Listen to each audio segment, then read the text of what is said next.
नमस्कार, आप देख रहे हैं हमारा खास डिबेट शो। सवाल तो पूछेंगे, मैं हूं राकेश। बिहार में शराबबंदी लागू हुई तो उम्मीद थी कि समाज नशे की गिरफ्त से बाहर निकलेगा, परिवार मजबूत होंगे और युवा बेहतर भविष्य की ओर बढ़ेंगे। लेकिन अब एक नई और चिंताजनक स्थिति सामने है। शराब पर रोक के बाद नशे का स्वरूप बदल गया है और बड़ी संख्या में युवा सूखे नशे की गिरफ्त में फंसते जा रहे हैं। पिछले कुछ सालों में भारी मात्रा में हेरोइन, स्मैक और गांजा समेत दूसरे नशीले पदार्थों की बरामदगी हुई है।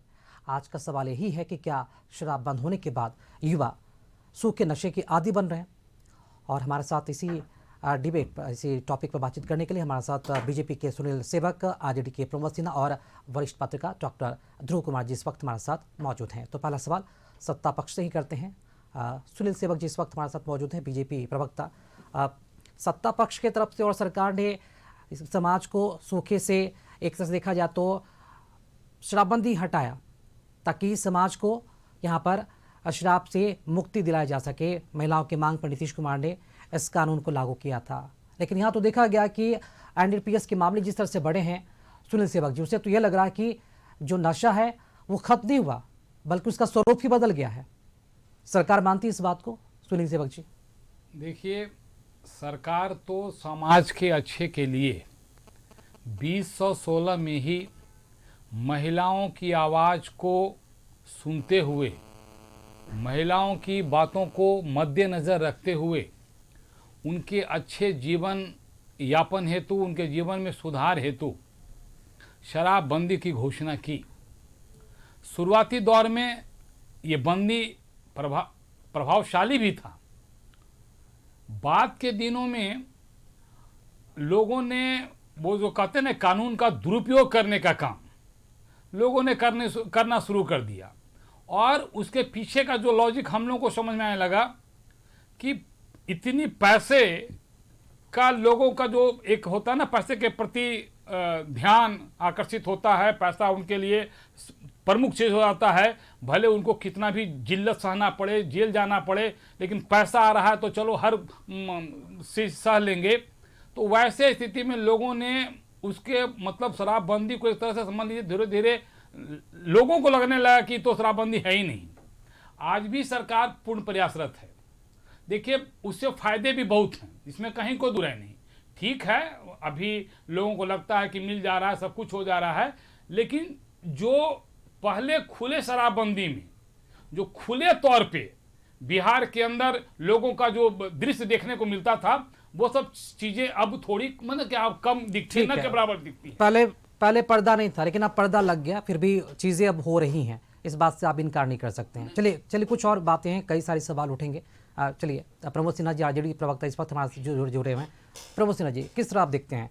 शराबबंदी का स्वरूप बदल गया है, लोग सूखे नशे की चपेट में आ रहे। खासतौर पर हमारे बिहार के जो यूथ हैं उनका भविष्य संकट में पड़ गया है। आंकड़ा चौंकाने वाला है। देखिए राकेश जी, सबसे पहले मैं आपको बतला दूं कि जब 2005 में मुख्यमंत्री नीतीश कुमार जी बने थे तो गांव-गांव में जो है ना, शराब की दुकानें खुलवाने का काम किए थे। लगभग 5700 दुकानें जो हैं उसको खुलवाने का उन लोगों ने काम किया था। और जहां तक राष्ट्रीय जनता दल लगातार जो है शराबबंदी को लेकर के जन आंदोलन करने का काम हम लोग कर रहे थे। हम लोगों का नारा ही था शराब नहीं किताब चाहिए, मदिरालय नहीं पुस्तकालय चाहिए, और बेरोजगार युवाओं को रोजगार चाहिए, ये हमारा नारा था। और हम लोग लगातार जो है धरना प्रदर्शन के माध्यम से सड़कों पे उतर करके आंदोलन करने का काम करते थे। अब देखिए, 2015 में महागठबंधन की सरकार बनी, और महागठबंधन की सरकार बनी तो 2016 में शराबबंदी लागू की गई। लेकिन शराबबंदी तो लागू किया गया, जिस उद्देश्य को लेकर के यह लागू किया गया वो धरातल पर कहीं भी दिखाई नहीं पड़ा। हम लोग तो सरकार में 2017 के बाद जो है हट गए जब शराबबंदी लागू हुआ। लेकिन आज आप देखिए ना, आप तो जहरीली शराब से 1300 से अधिकृत आंकड़ा है कि 1300 से अधिक जो है मौतें जो है जहरीली शराब से हो चुकी है। सैकड़ों लोगों की आंखों की रोशनियां जो है जहरीली शराब से पीने से जा चुकी है। तो जब शराबबंदी वाले राज्य में अगर जो है शराब की उपलब्धता है तो कहीं ना कहीं ये सरकार की विफलता है कि सरकार जो है शराबबंदी को पूर्ण रूप से लागू नहीं कर पाई है। और बिल्कुल प्रमोद सिन्हा जी, ये चिंता की बात ये सिर्फ यहाँ अब बात अब शराबबंदी तक सीमित नहीं रह गई है। अब सूखे नशे की ओर भी यहाँ पर हेरोइन हो, चरस हो, स्मैक हो, ब्राउन शुगर हो, राकेश जी, मैं समझ गया, आपका प्रश्न समझ गया, लेकिन आपको पहले जो चीजें थी उसको बतलाना जरूरी था। अब आपने जो सूखा नशे की आप जो बात करें, देखिए सबसे पहली बात है कि नशाबंदी अगर कोई सरकार अगर चाहती है तो उसके भीतर जो है एक दृढ़ इच्छा शक्ति का होना बहुत जरूरी है।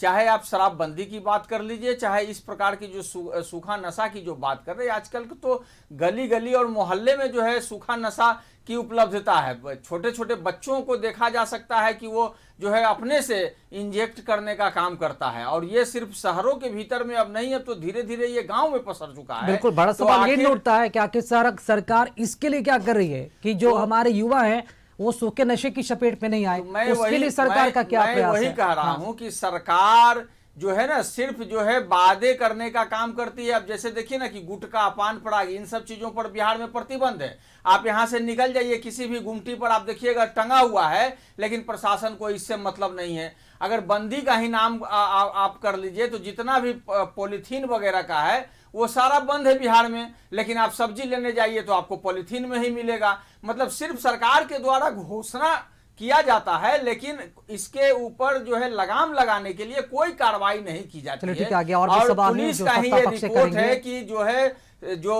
खपत जो है ये सूखा नशे का, वो चूंकि जब्ती के अनुसार, जब्ती 3 महीना के भीतर में उसका जब्ती है 3 से 10 गुना जब बढ़ा, इसका मतलब आप समझ लिए कि इस्तेमाल कई गुना बढ़ गया है। कंजप्शन में बिहार एक तरह से आगे बढ़ता हुआ नजर आ रहा है। उड़ता पंजाब कंपेयर कर सकते हैं, क्योंकि तस्वीरें फिलहाल वही नजर आ रही हैं।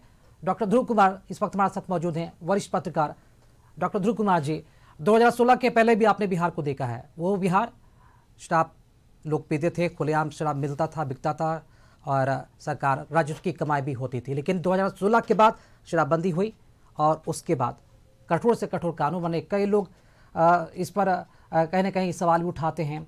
और अब सूखे नशे की तरफ जिस तरह से प्रचलन बढ़ा है, जो अब तस्वीरें सामने, जो आंकड़े सामने है, वो वाकई में वो चिंताजनक है। आप किस तरह से देखते हैं? आप मानते हैं कि ये सिर्फ धारणा है, या फिर वाकई में सूखे नशे की चपेट में हमारे युद्ध पूरी तरह से फंस चुके हैं और सरकार इस पर क्या कोई काम कर रही है, या फिर सिर्फ शराबबंदी का एक तरह से देखा जाए तो उसी का राग अलाप रही है? राकेश जी, बिल्कुल ठीक कहा आपने। शराबबंदी के पहले भी जहरीली शराब की कई घटनाएं सामने आती थी प्रायः, और ये जो सूखे नशे की बात है वो भी रहती थी। मुझे लगता है कि शराबबंदी के बाद चूंकि अब विकल्प है उनके सामने, तो सूखा नशा की ओर लोग उन्मुख हो रहे हैं, इससे आप इनकार नहीं कर सकते। मैं इसको परिप्रेक्ष्य में इसलिए देख रहा हूँ कि देखिए सामाजिक मुद्दा है, ये सिर्फ राजनीतिक मुद्दा नहीं है।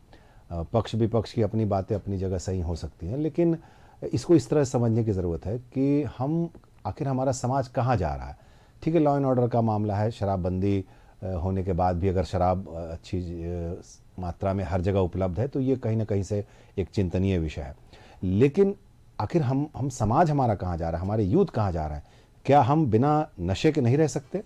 नशे के आदी होना हम क्यों चाहते हैं? नशे का उपयोग क्यों कर रहे हैं? मुझे लगता है इन मुद्दों पर पक्षों विपक्षों रचनात्मक तौर पर बात करके कैसे इसको दूर कर सकते हैं। स्कूलों में, कॉलेजों में हम किस तरह से सामाजिक स्तर पे इसको आगे ले जा सकते हैं कि आखिर क्या ज़रूरत है हमें नशे की? क्या बिना नशा के हम नहीं रह सकते? क्या जिन इलाकों में, जिन सोसाइटी में, जिन कह सकते हैं कुनवे में, जिन इलाके में नशा लोग नहीं करते, क्या वो अच्छा जीवन यापन नहीं करते? तो सवाल सामाजिक सरोकार का है।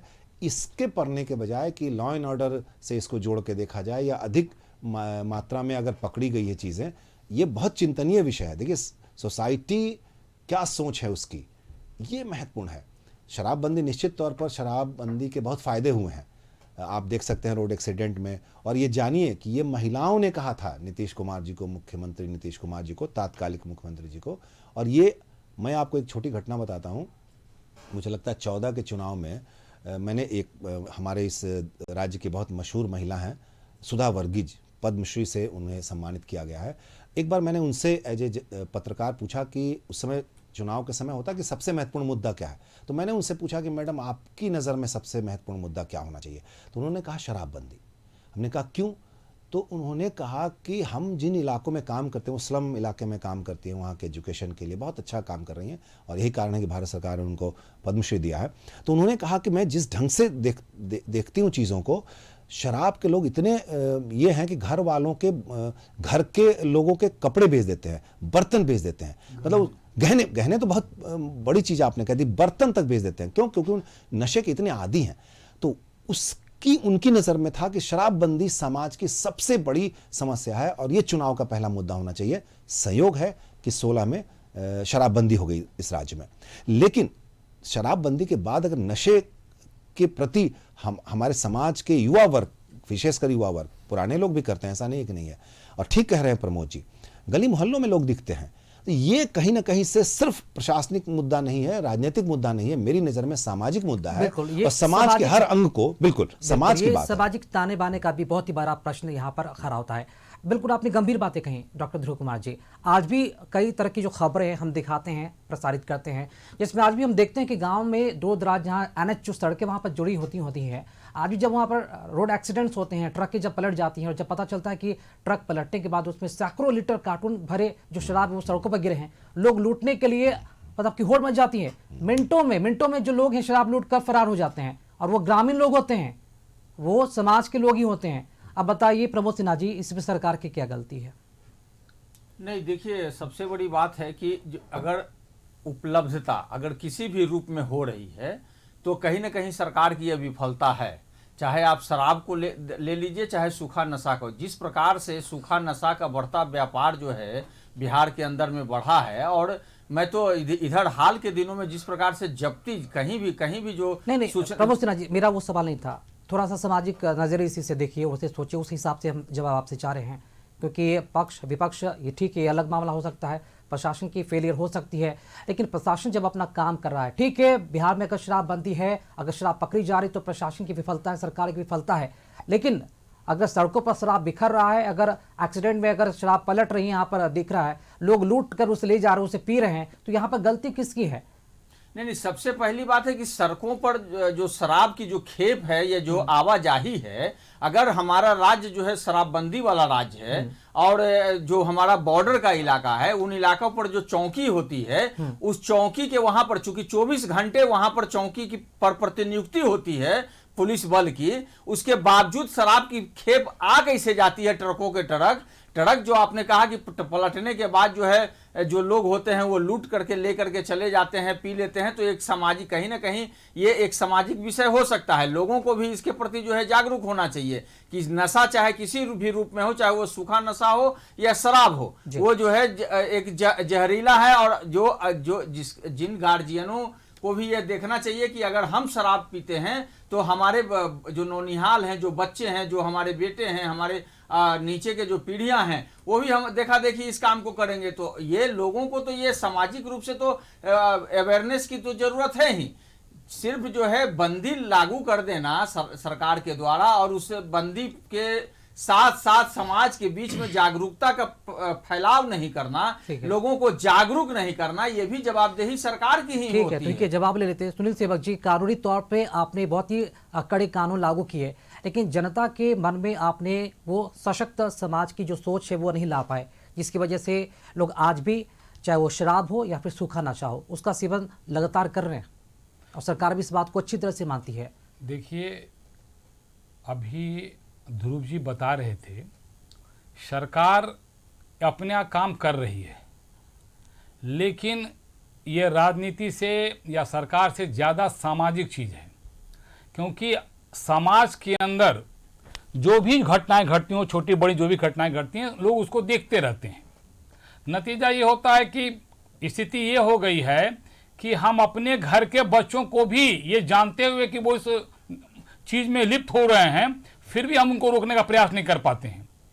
तो कहीं ना कहीं वास्तविक रूप से समाज अपने आप में अब इतना सिमट गया है कि अब दूसरा का तो बच्चे को तो छोड़ दीजिए, दूसरे को तो युवा को छोड़ दीजिए, अपने घर के भी युवकों को बचाने में या कहने में लोग अब थोड़ा सा हिचकना शुरू हो गए हैं। स्थिति इतनी भयावह हो गई है। उसका एकमात्र वजह है कि सामाजिक रूप से हम लोग इतने अपने आप में सिमट गए हैं, सामाजिकता की जो भावना खत्म हो गई है, उसके कारण ये सब चीजें। सुनील जी, बार बार सरकार कहते हैं कि सामाजिक मुद्दों के लिए और सामाजिक मूल्यों के लिए और बेहतर समाज के निर्माण के लिए आप लोग शराबबंदी जो है कानून आपने लाया है, लेकिन सरकार क्या ये बताएगी कि सरकार ने कितने नशा मुक्ति केंद्र खोले हैं और कितने ऐसे लोग हैं जो नशा छोड़कर वापस समाज की मुख्य धारा में जुड़े हैं, सामान्य जीवन जिए हैं, वापस आए हैं उस लाइफ में? आप बताएंगे?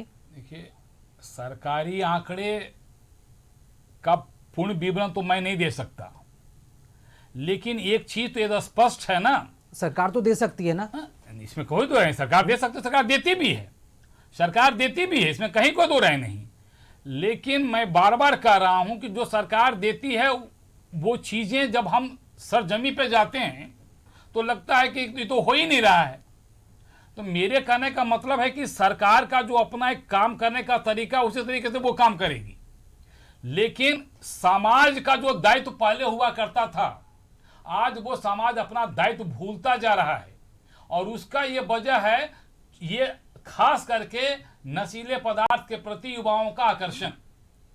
देखिए, पहले भी ऐसा बात है, शराब आज से तो चली नहीं, मदिरा का सेवन तो जमाने से होता चला रहा है, लेकिन उस समय मैं देखता था कि गार्जियन भले उपयोग करते थे लेकिन अपने बच्चों को उसके लिए रोकते थे।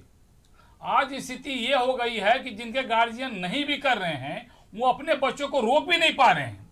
तो कहीं ना, मैं बार बार कह रहा हूं, कहीं ना कहीं समाज, जो पहले सामाजिकता होती थी लोगों के बीच, जो एक अपनापन होता था लोगों के बीच, शिक्षक गुरु के बीच में, माता पिता के बीच में, बच्चों के साथ संबंध होते, वो संबंध धीरे धीरे खत्म होते जा रहे हैं। कम्युनिकेशन भी गैप बहुत आया है जनरेशन में यहाँ पर। ठीक है, इसका समाधान क्या हो सकता है डॉक्टर ध्रुव कुमार जी?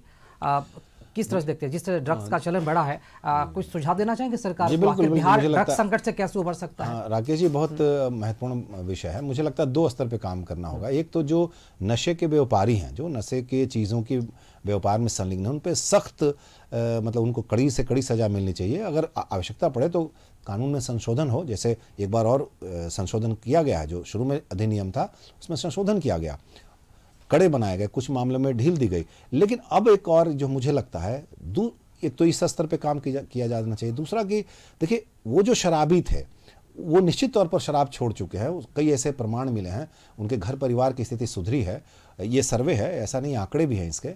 लेकिन जो न्यू जनरेशन है, जो यूथ हैं, वो इन सूखे नशे के ज़्यादा आदी हो रहे हैं, ये भी आंकड़े हैं। ये चिंता की बात है। तो मुझे लगता है इस स्तर पर भी ज़्यादा काम करने की ज़रूरत है। प्रशासनिक स्तर पर कड़े रुख अपनाए जाने चाहिए, इसमें कहीं कोई दो राय नहीं है। ऐसी कोई घटनाएं सामने आती हैं, जो व्यक्ति इसमें इन्वॉल्व हो, चाहे कोई भी हो, चाहे वो अधिकारी हो या फिर कोई व्यापारी हो या फिर कोई उसको संरक्षण देने वाला हो, उसके खिलाफ सख्त कदम उठाए जाने चाहिए। और जो यूथ इस ओर उन्मुख हो रहे हैं, मैं आपको एक उदाहरण देता हूँ। देखिए, बहुत पहले पटना के बेऊर जेल में एक बार श्री श्री रविशंकर जी आए तो बेऊर जेल गए, और बेऊर जेल में कैदियों को उन्होंने शराब या नशा से अलग रहने की नसीहत दी। उनके लिए एक स्पेशल विशेष शो किया गया। ये लगभग आज से 20 साल पहले की बात है। लेकिन क्यों? क्योंकि माना जाता है कि जो जेल हैं उसमें नशे की ज़्यादा इस्तेमाल होता है, नशे के शिकार ज़्यादा लोग हैं। तो यानी कि एक, अगर इसका मनोवैज्ञानिक अध्ययन करें, सामाजिक अध्ययन करें, तो जो अकेलापन है, जो जहाँ पर कोई काम नहीं होता, जहाँ पर वो अपराध भी नहीं कर पाते, लेकिन वो इससे उबरने के लिए वो नशे के शिकार होते हैं।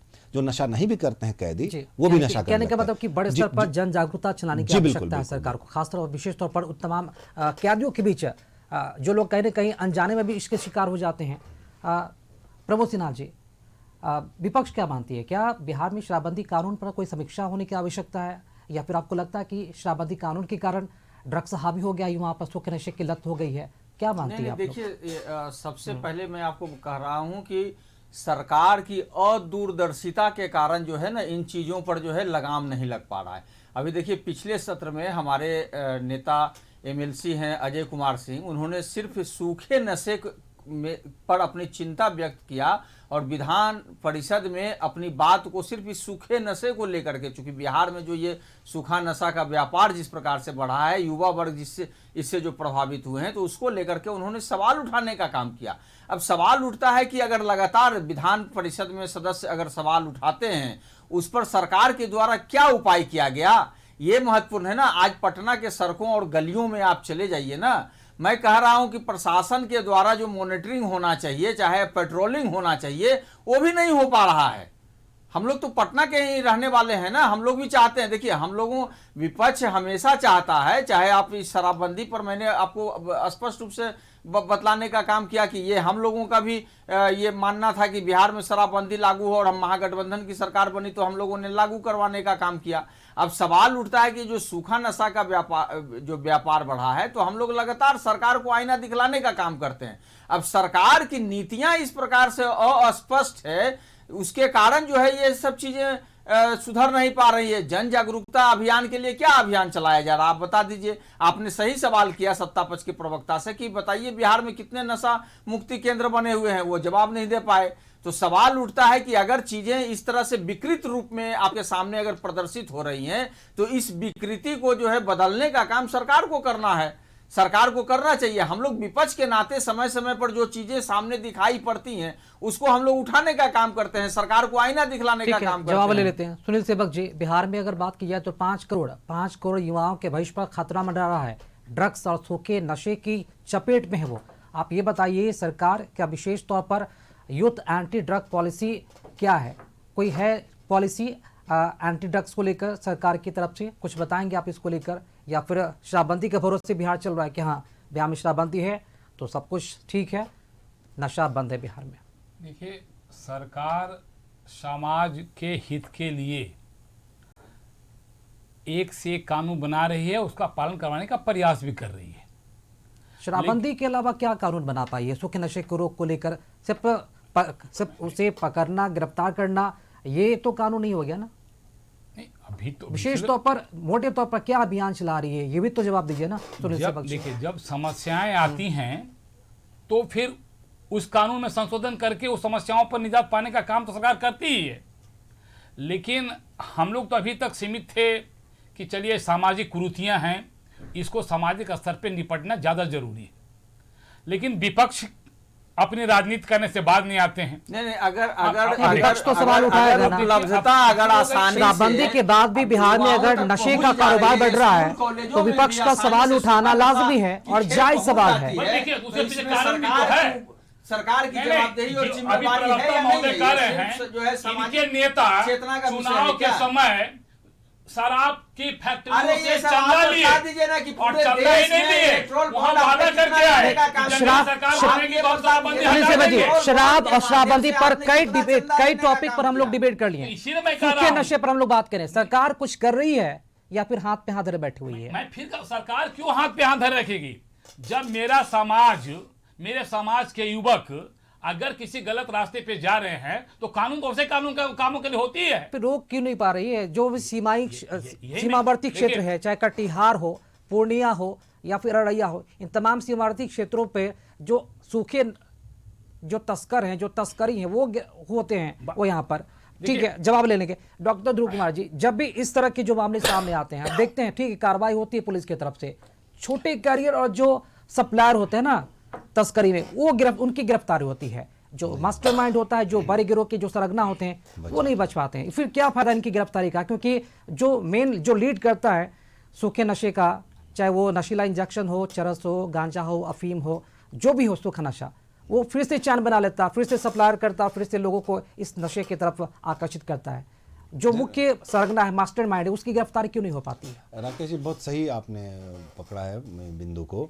देखिए, ये जो अंतर्राष्ट्रीय स्तर पे इसका कारोबार होता है, आपको जान के आश्चर्य होगा, ये बिल्कुल आंकड़े पूरी दुनिया में कई ऐसे देश जो बिल्कुल इससे पूरी तरह से लिप्त है, उन पर उनका कब्जा है। इन ड्रग्स जो सप्लायर्स होते हैं, ड्रग के जो माफिया जिसके लिए शब्द इस्तेमाल होता है, तो हमको उनसे निपटने के लिए कुछ खास ठोस योजनाओं पे काम करना होगा और अपनी कुछ ऐसी नीतियां बनानी होगी कि इसकी जो जिसके आप इशारा कर रहे हैं, ठीक है, वो करियर पकड़े जाते हैं, बिल्कुल उनको तो थोड़े पैसे मिलते हैं, वो ड्रग्स इधर से उधर करते हैं, या फिर शराब की भी आजकल बोतलें इधर से उधर करने वाले लोगों का एक नया वर्ग पैदा हो गया जो कुछ पैसे लेकर इधर उधर करते हैं और पकड़े वही जाते हैं, पकड़े या फिर वो जो पीते हैं वो पकड़े जाते हैं।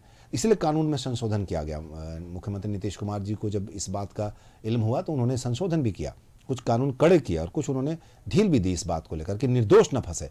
लेकिन अब आप समझिए कि ये कोई बिहार का मामला नहीं है, बिहार के सिर्फ बॉर्डर इलाकों का मामला नहीं है, ये अंतर्राष्ट्रीय गिरोह हैं इसके, उससे आपको निपटना है। अन्य राज्यों के साथ, ज़रूरत पड़े तो अन्य देशों के साथ, क्योंकि नेपाल और म्यांमार वगैरह बॉर्डर से जुड़ा मामला है, तो कुछ इस तरह की ठोस योजनाओं पे काम करना होगा।